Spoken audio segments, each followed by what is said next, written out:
এ পৃথিবীর সবচাইতে বড় শয়তান। আমার নাম ইবলিস শয়তান। এক নম্বর শয়তান, আয় আমার সামনে আয়, আজকের সারা দিনের দলিল পেশ কর।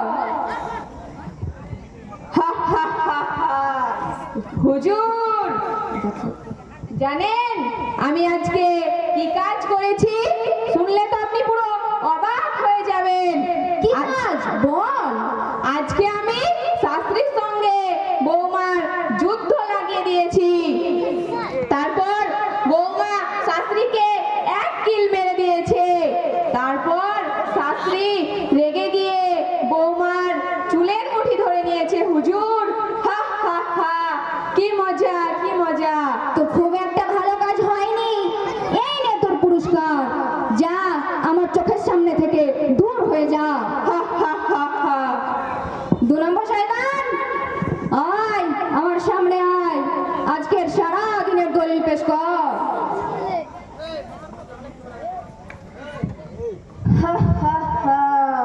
হুজুর, আমি আজকে একটা খুব বড় ধরনের কাজ করে এসেছি হুজুর, যা শুনলে আপনি পুরো অবাক হয়ে যাবেন। কি কাজ বল?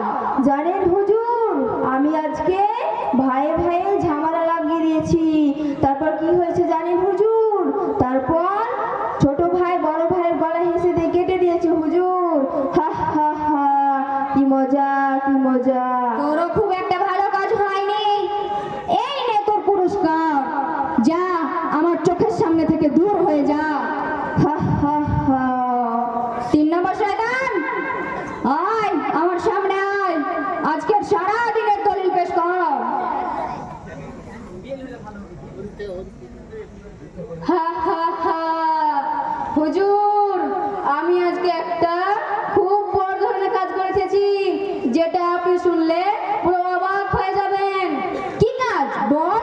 আমি আজকে স্বামী স্ত্রীর মধ্যে ঝামেলা লাগিয়ে দিয়েছি, দিয়ে স্বামী স্ত্রীকে তালাক দিয়ে দিয়েছে।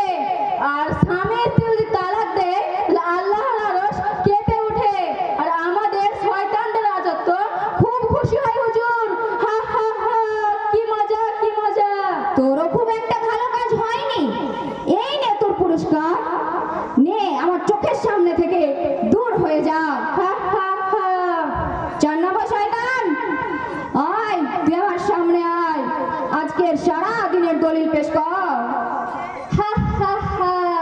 হুজুর, জানেন আজ আমি একটা খুব বড় ধরনের কাজ করে এসেছি, যা শুনলে আপনি পুরোই অবাক হয়ে যাবেন। কি কাজ বল? আজকে দুর্লভপুর জামে মসজিদে দুইজন মেয়ে পড়তে যাচ্ছিল হুজুর। আমি তাদেরকে ভুলিয়ে ভালিয়ে বাড়ি পাঠিয়ে দিয়েছি হুজুর। তারা যদি আজ মাদ্রাসায় যেত, কুরআন হাদিসের কথা শুনতো, মানতো এবং পৃথিবীর কোনায় কোনায় ইসলামের আলোকে ছড়িয়ে দিত হুজুর, আমাদের শয়তানদের রাজত্ব তো পুরো ধ্বংস হয়ে যেত হুজুর। হুজুর, আপনি কি ভাবতে পারছেন বিষয়টা কতটা তীক্ষ্ণ হুজুর? হ্যাঁ, তুই খুব ভালো কাজ করেছিস। তুই আমার পাশে বসার যোগ্য। তুই খুব ভালো কাজ করেছিস। এই নে তোর বড় পুরস্কার। তুই খুব ভালো কাজ করেছিস। আজ যদি ওই দুটো মেয়ে পড়তে আসতো তাহলে অনেক কিছু জেনে যেত। হা হা হা। প্রিয় দর্শক, এখান থেকে আমরা বুঝতে পারলাম যে শয়তান আমাদের কিভাবে পথভ্রষ্ট করে, এবং আমরা এই নাটকের মধ্যে আরেকটা বিষয় লক্ষণীয় তুলেছি, সেটা হলো শিক্ষা। শিক্ষা থেকে আমরা অনেক দূরে সরে গেছি। তাই এই উপলক্ষে আপনাদের সম্মুখে একটি গজল পরিবেশন করে শোনাবো। নিয়ম